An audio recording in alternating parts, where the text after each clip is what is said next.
I'm going to do this morning over the course of the next 40 minutes or so is, I guess, put a bit of a foundation in place for the rest of the day in terms of the regulations surrounding industry. There's a lot of rules, there's a lot of things going on, there's a lot of acronyms. So I guess putting from a producer, or coming at it from a producer's perspective, what that really means. Jason did introduce us very briefly, but we'll just quickly do the spin around and introduce you to the crew. We'll start with Justin Slaughter, who is MD, CEO and Principal of AUSTREX. If you could just tell us a bit about the company. Thank you, Stacey. Look, AUSTREX is, for anyone, we appreciate the opportunity to be here. We've been operating for 45 years as an exporter of livestock from Northern Australia, Southern Australia, in breeding cattle and also air freight businesses. I think Richard Trivets out there somewhere.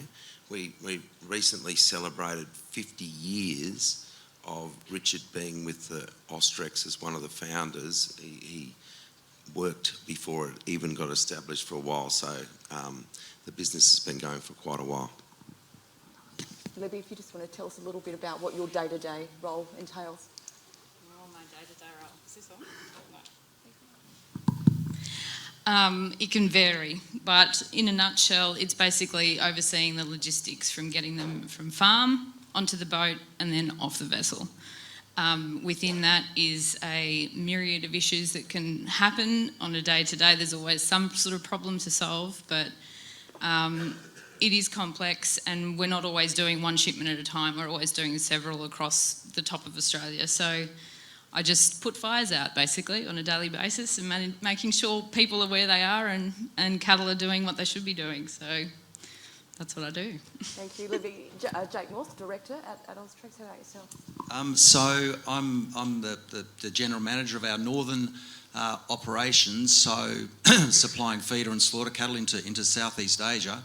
I'm responsible for the performance of our division, and also I look after the sales and marketing of our cattle into Southeast Asia. Okay, and Kari Moffat.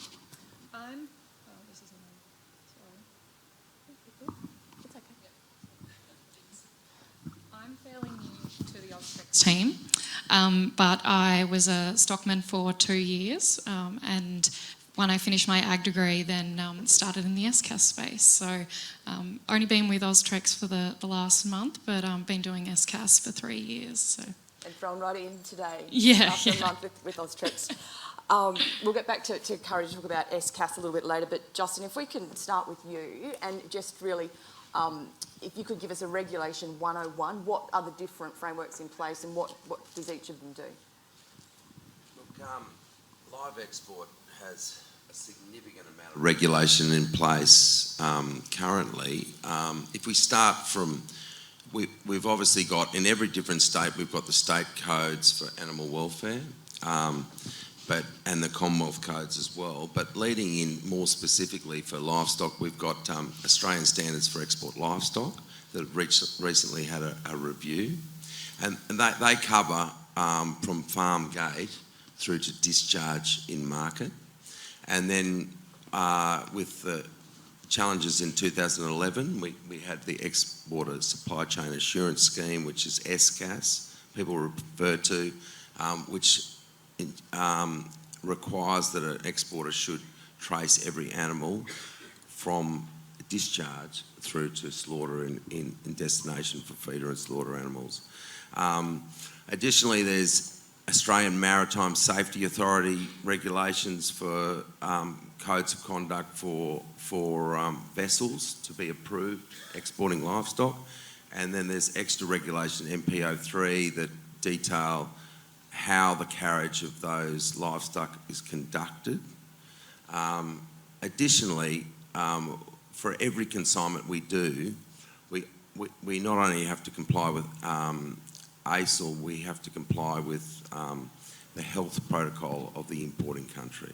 So every country has a different health conditions depending on the class of stock, and we have to do that process and comply with that. And quite often, for instance, for China, the veterinarians come down and inspect that process, go to the laboratories, go to the quarantines, review every animal.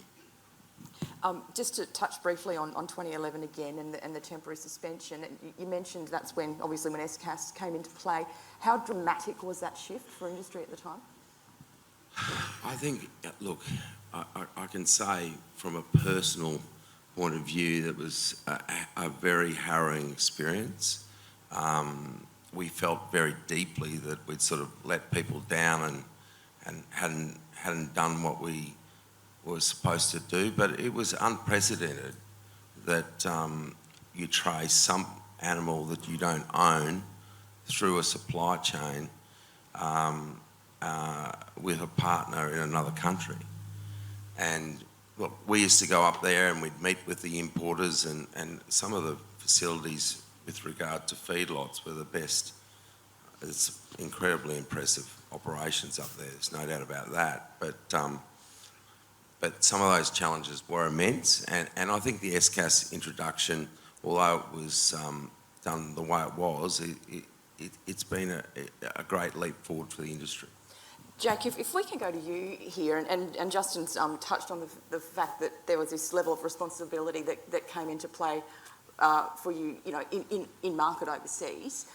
Just to give a bit of background, typically what are the types of customers, the scale, the level of expertise that you're sending northern cattle into?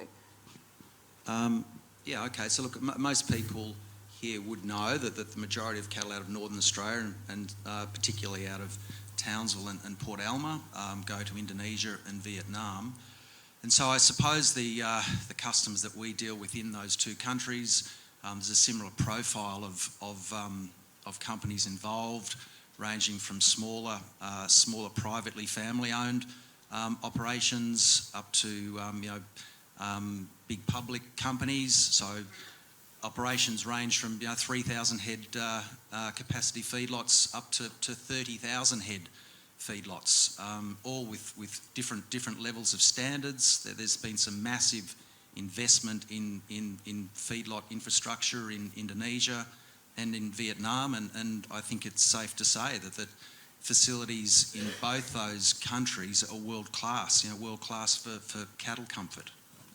And given that great variation, though, that does exist in that customer base, how do you approach forming trade relationships with these customers to make sure that all the boxes are ticked in terms of regulation, the commercial side of things, and I guess community expectation, all of those things are met? So I've been in the trade for 20 years, and when I first started doing a deal, you'd sit in front of a customer, understand what they wanted, and then a team would then execute. And now it's totally different. So we have to sit in front of a customer, and there's an enormous amount of due diligence that goes into understanding that customer and their capacity to understand ESCAS, so understand their ability to comply, their how they plan to do that, so that we're all aligned in relation to the outcomes. And so we invest heavily in a customer, so we look long term. We just don't accept on face value a customer will come to us. We sit down, and that's my job, to sit down and understand deeply in relation to a customer, and that they can understand deeply, invest in animal welfare, and that we're aligned in relation to our outcomes. So, I think most people know that exporters, we have a responsibility now for that animal's welfare right through to point of slaughter, and we don't take that lightly. So we have to do the best we can to align ourselves and deal with the right customers. Vietnam's an interesting, sorry I'm going a little bit, but Vietnam's an interesting market because it grew so quickly. We were getting 20, 30 inquiries a week to supply cattle, and we just didn't rush in and take the first deal. We were slow and went through the process and to select certain customers that we felt that we could deal with long term. But look, this is a good example. You don't always get it right, and unfortunately, we put cattle into one supply chain in Vietnam, and we heard that our cattle were going outside of the supply chain, and so we've got teams of people on the ground, and straight away we sent people there to follow the trucks covertly from feedlot, and those cattle did go outside of the supply chain. So we immediately spoke to the department, the Australian government, told them exactly what was going on, and that company was suspended. So it is an example. It's you don't always get it right, but we handled it very, very quickly. We self-reported to the Australian government, and that supply chain was shut down. From a producer perspective, how do you collaborate with your supplying producers here to develop a really good understanding of where stock are going and all the dynamics at play? Well, I think it's all about developing relationships with our customers and producers. We treat like customers because you're an incredibly important part of the process. So it's fantastic to see a lot of people here today, showing interest in this trade. And it's a very important trade, and it was great to hear Jason's words about probably changing the way the discussion is had about the live export trade and the importance of the trade. So we try and participate in functions like this. The trade's immensely important for Northern Australia at a lot of different levels. And also in relation to our relationship with Indonesia at a government perspective. We're supplying protein to Indonesia for their food security. We've got customers in Indonesia that between their feedlot capacity is 20 to 25,000 head of cattle on feed, and they employ 600 people and support 12,000 families. So it's a really important trade, not only for you, the producers, but also for our trading partners. So it's important that we have events like this and that we talk to producers. We try to encourage producers to we take them up in market because you want to see where your cattle are in overseas, that they are being looked after, they're being cared for, so you have a deeper understanding, and that's important. It's important for our industry to have a lot more transparency and a lot more trust. Justin, Jake touched on the investment that's made in the customer nations. Just very quickly, what sort of investment do you make back home internally to make sure that your people are across what they need to be in terms of meeting regulations? The business we do is a people business. We're handling livestock, but because of the complexity in the supply chain, it's critically important, and one of our strategic focuses is investing in people. So look, we've obviously got a team, and we do a significant amount of training with our team, and we've got a growing team, and we're dealing with a lot of complexity and risk. So the only way we're able to deal with those sorts of challenges is to have a fantastic team. So there's nothing more important than that for us. There's a lot of other initiatives. We invest also with our partners, supply chains and their people, on training. There's many examples of that. We've done low stress handling training with some people from the US that helped us within the supply chain. There's many aspects in this, but it is critically important. We'll move now to Kari, and Kari, a new AUSTREX recruit, but you're manager of animal welfare assurance. So if we can hone in on ESCAS for a moment, in terms of the practical day-to-day running of the business, what are the implications of that framework? So Justin and Jake touched on what ESCAS is, and I think I'll just touch on it again. So at the core of ESCAS, we're just trying to ensure that the Australian animals that we export go through the supply chain, that there's no leakage, and that they meet Australian animal welfare standards. Practically, this means that we're tracing them through the supply chain. So Libby's job finishes when they get off the boat, and that's when mine starts. So we trace them from when they leave the vessel all the way through to the point of slaughter. To do this, we have 20 in-market staff and staff in Australia that oversee this. And their day-to-day roles include site visits and the training that they do. Training is a huge portion of their role. I'm not sure if anyone's seen photos, but local cattle in market usually look like horses all tied up in the facilities. So training these people to handle Australian livestock is so important. The investment that AUSTREX has made in ESCAS since the start has been $7 million. So that covers infrastructure, training, technology, the staff. And I think since ESCAS has started, there's been a real shift in the industry that before it was a much more a trading business, and now it's ESCAS before sales. So we choose our customers very wisely. And prior to taking on this position, and you mentioned this briefly before, but you did sail as a head stockman. I think you went on something like 18 voyages. Just if you can give some insight into what that experience is like, actually being on the boat. So I was 18 when I started sailing, and by 19 I was a head stockman. When I started, I'd never actually worked with Brahman cattle, so that was a real eye-opener for me coming from Victoria. It was fantastic to learn from some really highly experienced stockmen, crew, and the vets that we have on board. It was overwhelming at the start, but you know, like any job, the more you do it, the better you get at it. Just in terms of while you're at sea, what are the practical measures that you're taking each day to ensure welfare is where it needs to be, and then how can you actually measure that? Yep. So most voyages that we do get a weight gain at the end. So obviously, most of you would know that cattle that are happy will eat, and they therefore put on weight. So we know we're doing a good job. But for the stockmen on board, obviously we're not weighing the cattle at sea. So for us, it's more about what we're seeing, the physical signs of the cattle. For anyone in the room, when they walk into their paddock, I think they know when cattle are happy and content, and it's the same for when we're on board.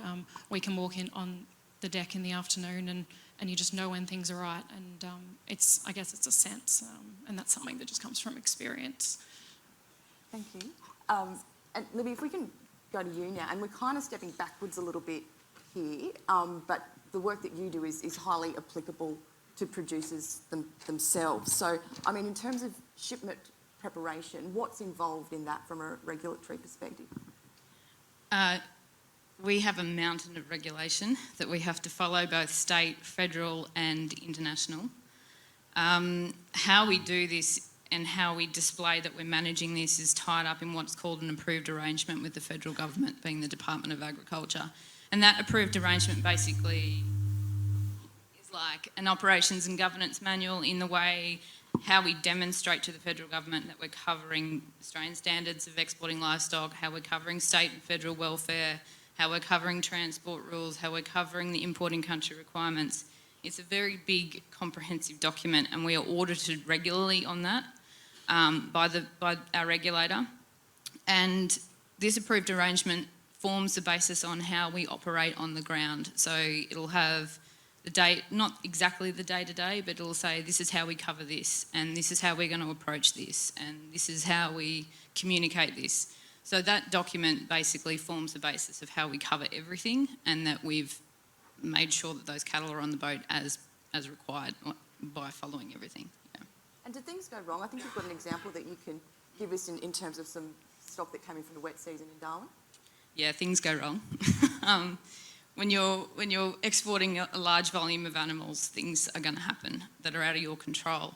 How we mitigate these risks, we have a series, on top of your arrangement, you have a series of management plans that are approved by the department that you work with them in saying how you're going to mitigate risks. Things like heavy cattle, any cattle over 600 kilos have additional requirements. Any longhorns, how we're going to manage those. And then individually as an exporter, you'll have your own management plans for things that you've encountered or issues you've encountered and how you're going to not encounter them again, basically. So last year we had a notifiable mortality incident on board, which was stemmed from a pneumonia outbreak. So we further developed a bovine respiratory disease management plan. So in that, this plan has a risk assessment base, and so we risk assess the livestock before they go on in terms of age, breed, parameters, time of year, So if those tick all those boxes and they're too risky, we don't ship them. They just don't go.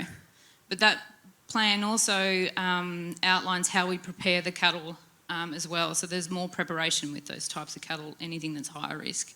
There's more, there's sawdust on board. It's how we manage them on board. So we don't encounter issues of pneumonia outbreaks on board again. So they're things that we're always looking at different ways of doing things. We're always trying to mitigate risk because we have a responsibility to do so. You touched on this just briefly before when you mentioned horns, etc. But how much of an issue is it when the pre-shipping requirements aren't met and you've got cattle turning up that maybe shouldn't have been sent? They don't go. The cattle don't go, and then that creates another issue that we have to manage. So we're trying to manage the shipment, and then cattle turn up that are outside or they don't fall within the standards. They simply don't go. So that becomes a problem for us, and it becomes a problem for the producer because they've got to come and grab them and bring them back, and it's costly. It's very costly. But it's also, basically, if they don't fall within the rejection criteria, they shouldn't be on a truck and they shouldn't turn up. And that's not fair on anyone in the supply chain, but it's also not fair on those animals. So if they don't fall within the standards, they basically just don't go. And what are the most common things, what bits, parts that they aren't meeting? It's actually quite rare. We don't have a lot of instances of it, which is actually fantastic. But if horns would be a big one that you would have all encountered at some point. If cattle are not conforming to the horn length, they either get an extra 30%, which is very, very costly, or they simply just do not go. And so you've got to go and pick up, you've sent in 192 head, you've got to go back and pick up 2 of them. So that's painful. So it's just, if they don't fit the criteria, they just don't come in. Okay. Simple as that. So if you had given a producer audience that we have here today, if you've got 3 top tips in terms of supplying the market, what would they be? As we're all stakeholders in this supply chain, and it's a very complex supply chain, we all understand that. So we all have a responsibility to make sure that we're all very across the standards that we have to adhere to. So I think my 3 top tips in supplying to the live export is familiarise yourself with the Australian standards of export livestock. Go online, get a copy of it, read it. Just familiarise yourself with the paperwork that we're getting you to sign. Like, as I said, we're heavily audited, so we go through desk audits. So we need to make sure that the paperwork that everyone's signing is actually reflective of what's going on the vessel. Preg testing is a big one. The dates of the preg testing, make sure they're reflective of when it was done. It's just, I've got little things, like they seem insignificant, but when you're lining up against the department and you have a series of things to adhere to, it becomes incredibly tricky if you're missing 2 RFIDs on a preg test deck. It becomes incredibly tricky. But I think the biggest thing for me would be thank you. Thank you for producing these cattle, and thank you to contributing to the industry, because without you, we wouldn't be shipping cattle and we wouldn't be able to sell them to anyone. So probably in a nutshell, yeah, thank you very much. We've got a video that we're going to play, and we've got about a few minutes before we get to that. So Justin, if I can just come back to you before then. This sounds like a bad thing, and that is that AUSTREX has the highest rate of self-reporting in industry, but it is in fact something that you say you're very proud of. So tell me why that's the case. Look, at the end of the day, it may not be deemed so, but the industry is certainly trying to improve with regard to transparency. The whole mechanism for ESCAS was that it allowed a supply chain to have an ability for continuous improvement. So in our view, continuous improvement starts with acknowledging there's a challenge, and if you're transparent about that challenge, it's a capacity building exercise which allows you to improve. Let's be honest, like the reality is there's challenges when you're in developing countries and supply chains, but we have to continually work together to take the grey from this and just be open about the challenges we're facing and what we're trying to do to improve, and that starts with the self-reports. You, at a board level, have prioritised traceability as something you want to manage internally. So why has that been the case, and what investment action have you taken as a result of that? So when ESCAS happened, and a lot of all exporters were the same in this regard. I mean, we all worked together to make sure that the abattoirs were improved, and stunning was put in a lot of them. But that's fine. You can actually have those abattoirs there, but the key to making sure your animals go through those supply chains is control and traceability. So at the time, there was no system that could deal with tracing animals through a supply chain in Indonesia. So we just deemed it imperatively important for us, if we were going to continue to stay in this business and represent a market for producers, that we invested in a system that allowed us to try and make sure that those animals are going through those supply chains. And we actually have a video on that. We've got time to play that? Yes, we do. Which I think probably it's a good time to throw to now. So it's the Livestock One system that AUSTREX has developed, and we have got a video if we're ready to roll.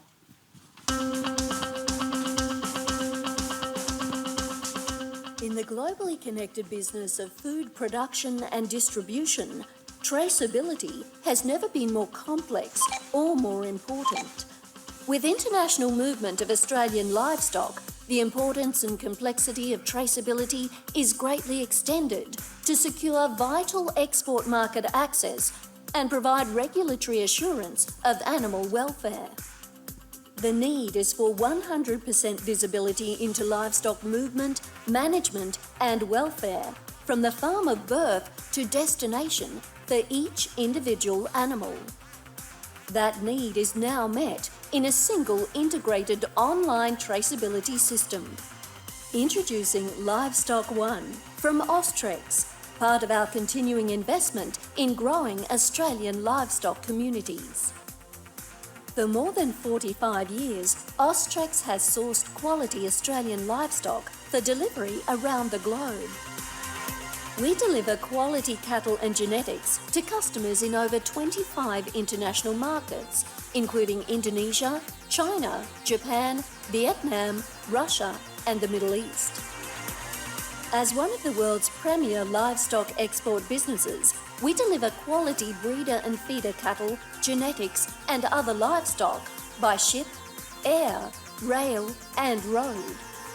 Beginning in 2004, we developed Livestock One to provide total assurance of product integrity as we take quality Australian livestock to the world.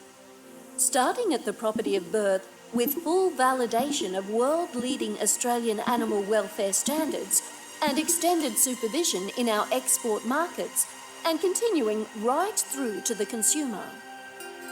It all starts with livestock procurement, with over 10,000 livestock sourcing locations in Australia. AUSTREX specialises in fulfilling complex orders for international delivery and plays an important role in supporting the Australian rural economy.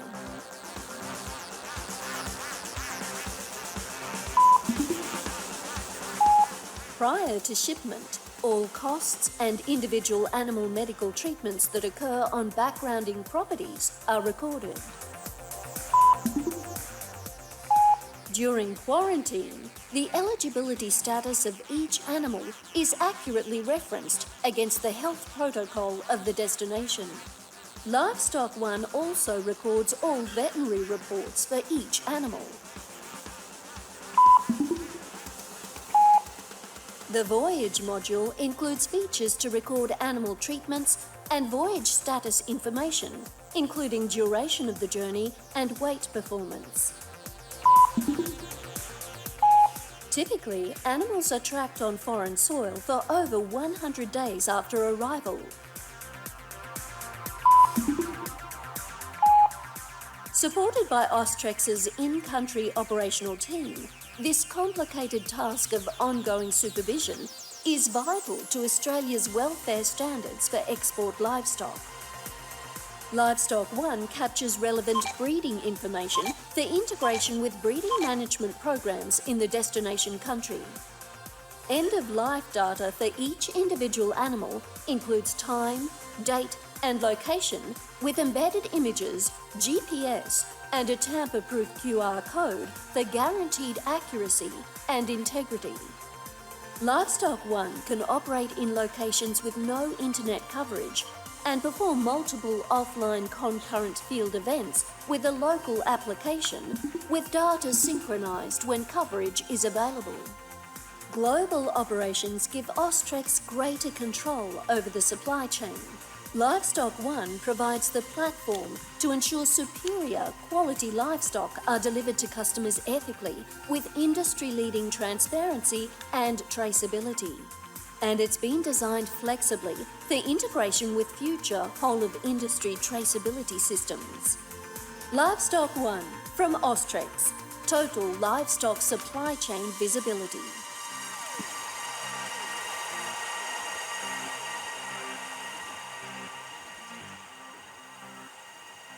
So that is Livestock One at risk of, we don't want to get too far behind schedule early in the day, but we've got a few minutes where we can take questions if anybody had something they wanted to ask Justin or anything, any clarification.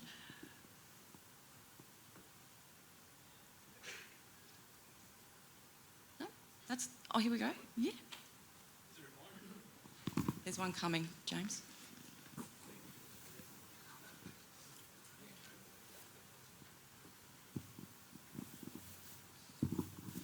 Thanks very much.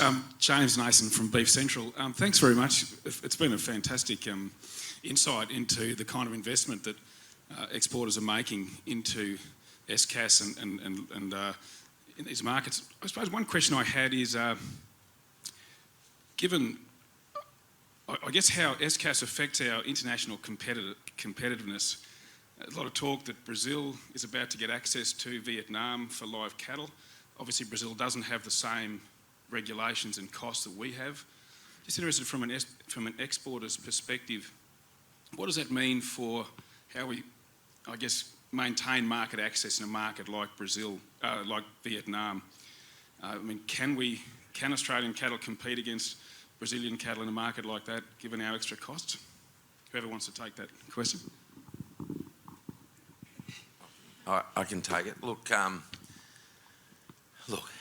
obviously, it's a global market and competition is going to come. We've been very fortunate, to be honest, for our proximity to our Southeast Asian markets really supports livestock exports with short voyages.